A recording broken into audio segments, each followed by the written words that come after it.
بسم الله الرحمن الرحيم halkaad nagala socotaan waa Setok Academic waa Setok Academy weeyaan waa casharadeen imtixaanaha ahaayee la taxalluqay Human Resource Management-kii koorsadii aynu bilownay hore waxaynu usoo qaadanay Human Resource Management laakiin maanta waxaynu qaadanaynaa waxa loo yaqaano Human Resource Policy oo loo yaqaano siyaasadda kheyraadka aadanaha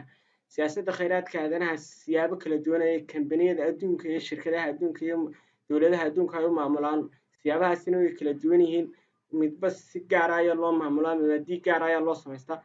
marka inagu maanta waxaan doonaynaa inaynu sheegno waxa uu yahay Human Resource Policy-ga Human Resource Policy-ga marka hore haddaynu qeexno waxa weeyaan the philosophies waa philosophies oo mabaadii and value of an organization about how people should be treated they serve as reference points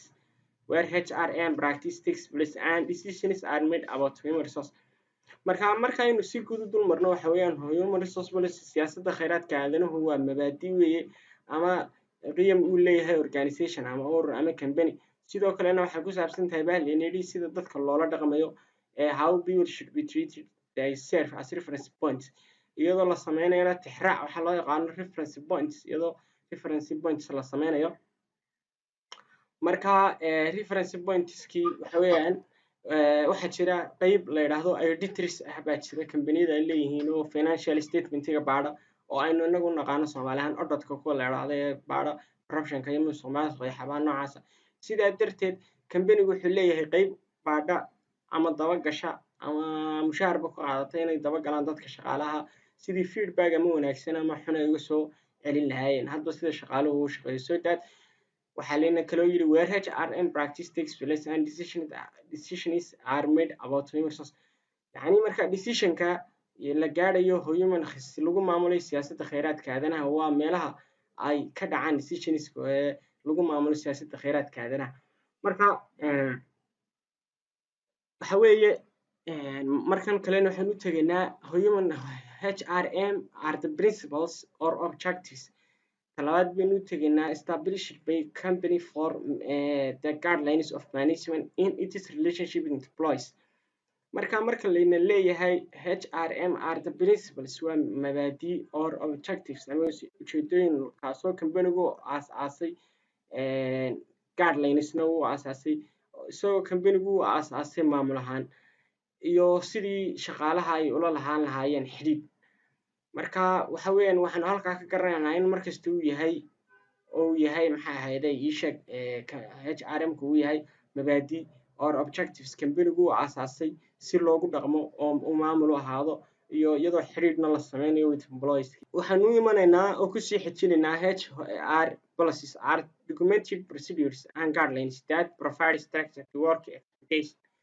yacni waxa weeyaan waa dariiqooyin saxa oo maxay ahayd nidaamsan oo jeexan kuwaasoo hadhowna siinaya provide structure to work expectation sida shaqada loo wajaho shaqada loo helo waxa weeyaan waa documented procedure weeyaan and guidelines kaasoo hadhowna siinaya structure aynu raacno ta ugu dambeysa haddii aan u tagno HR waxa weeyaan are those that are written for the workplace and must be adhered by employees waxa weeyaan HR waxa weeyaan kuwa loo qoray shaqada iyagoo lagana rabo inay adeecaan dadka ay u shaqeynayaan ama maxay ahayd dowladda dadka maamulka ama adeecaan dadka employees iyo maamulayaasha casharkeenan kale ayaynu eegi doonaa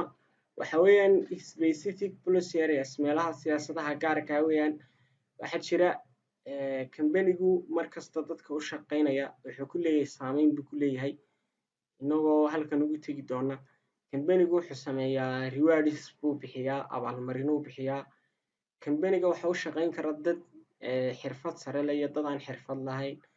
marka waa siyaasadaha gaarka ah ee uu kambanigu leeyahay lambarka ugu horeeyana soo qaadanaynaa waxa weeyaan employee influence policy kambanigu wuxuu saameynayaa dadkii shaqaalaha ahaa haddaba how to influence employees sidee buu u saameynayaa dadka shaqaalaha kambanigu lambar A waxaanu soo qaadanay economic matter xaalad dhaqaale inuu kambanigu kugu saameeyo if haddii aad kambaniga markii hore adigoo shaqaalahana ka mid aad qayb insurance-ga aad ku jirtay waxaa laga yaabaa haddii fire oo gurigaaga soo wajaho kale ama aad arrimahaas ay kugu yimaadaan disasterka arrimahaas ay kugu yimaadaan inuu economic matter xaalad dhaqaale oo kugu caawin karo ama xad dhaqaale oo negative oo kugu caawin karo oo kaa goosan karo mushaharkii ama kugu yarayn karo. Number B baynu ku xijinaynaa, waxa weeyaan number B waa psychological, yacni mid cilmi nafsiya. Inuu cilmi nafsigu waxay leeyihiin kambaniyadu qayb u qaabilsan inay la socdaan xaaladda shaqaalaha oo markasta indha-indheeya sida ay shaqaaluhu ay u shaqaynayaan iyo inuu yihiin dad smartness oo flexible oo yacni dee maxay ahayd toole aad flexible oo marka kambanigu taana uu kugu saameynayaa iyadoo haddii psychologicalka uu kugu saameeyo dhinac negative ana managerskii kambanigu kale pressure uu kaaga iman karo. Labadii dhinacba inagoo isbarbar dhigayna. Number C baynu haddana soo qaadanaynaa waa political stakes, yacni dana siyaasadeed oo kale. Kambanigu waxay leeyihiin inta badan kambaniyada adduunku waxay leeyihiin rule and regulations so that kambanigu haddii ay mamnuuc forbidden ka tahay in qofku siyaasadda dowladaha dhexe oo kale uu ka hadlo ama siyaasad noocaasa political stakes wuu ku saameyn karaa, taas oo kale ku jirta. Number D baynu ku xijinaynaa. Number D waxa weeyaan waa salarygii less or positive influence, inuu kambanigu less kugu sameeyo mushaharkii uu siinayay oo or ama uu positive influence kugu sameeyo oo saameyn wanaagsan uu kugu yeesho ku kordhiyo oo kale ama less uu kaa dhimo oo kale. Taasina waa tii salaryga la xidhiidhaysay iyo mushaaraadka. Number E baynu soo qaadanaynaa. Kambaniyadu inta badan waxay diyaariyaan checklist. Kambanigu wuxuu diyaarinayaa waxa loo yaqaano checklistigan hore usoo sheegnay oo ah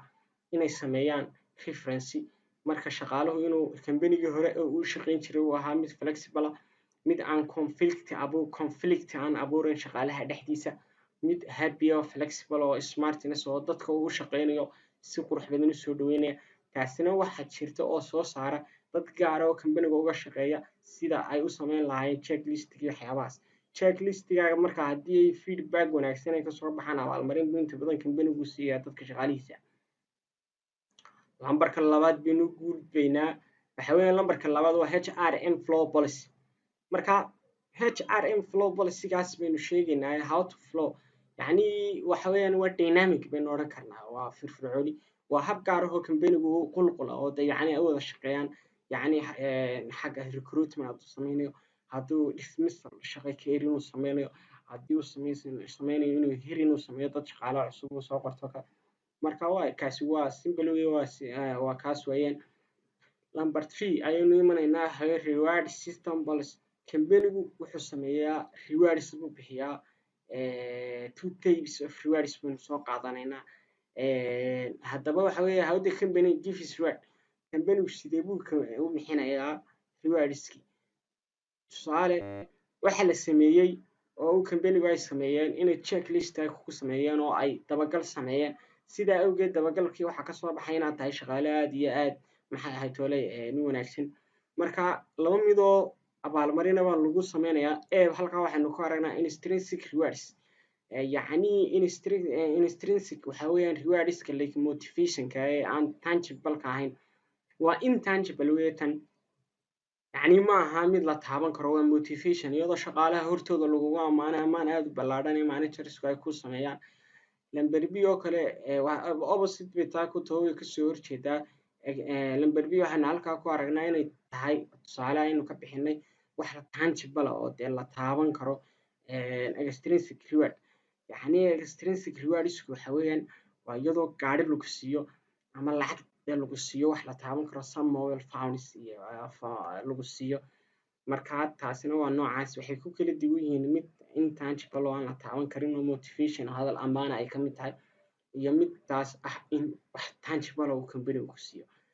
Number 4 baynu imanaynaa, waxa weeyaan work system policy. Kambani kasta wuxuu leeyahay hab gaar ah oo uu shaqeeyo ama dad gaar ah oo u shaqeeya. Dadka gaarka ah markaa waxaa lagu soo xulayaa iyadoo loo eegayo dhowr waxyaabood, iyadoo loo eegayo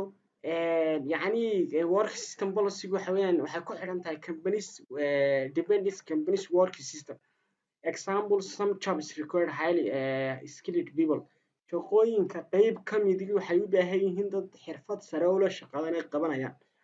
Marka waxaa halkaa noo soo baxday maadaama halkaas sentence-ka aanu qornay some jobs, yacni shaqooyinkii kalena inaanay u baahnayn dad xirfad sare leh oo ay u baahan yihiin dad xoog leh oo xirfadkoodu u dhammaystiran yahay. Marka kambanigu dad xirfad sare leh iyo dad xirfad hooseba labadaba inay u shaqayn karaan ayaa halkaas inooga soo baxday. casharkeenana maanta intaas ayaynu ku joojinaynaa. insha allah wixii aanu khaladno ama aanu ka tagno insha allahu xagga hoose noogu soo qora. asalaamu calaykum.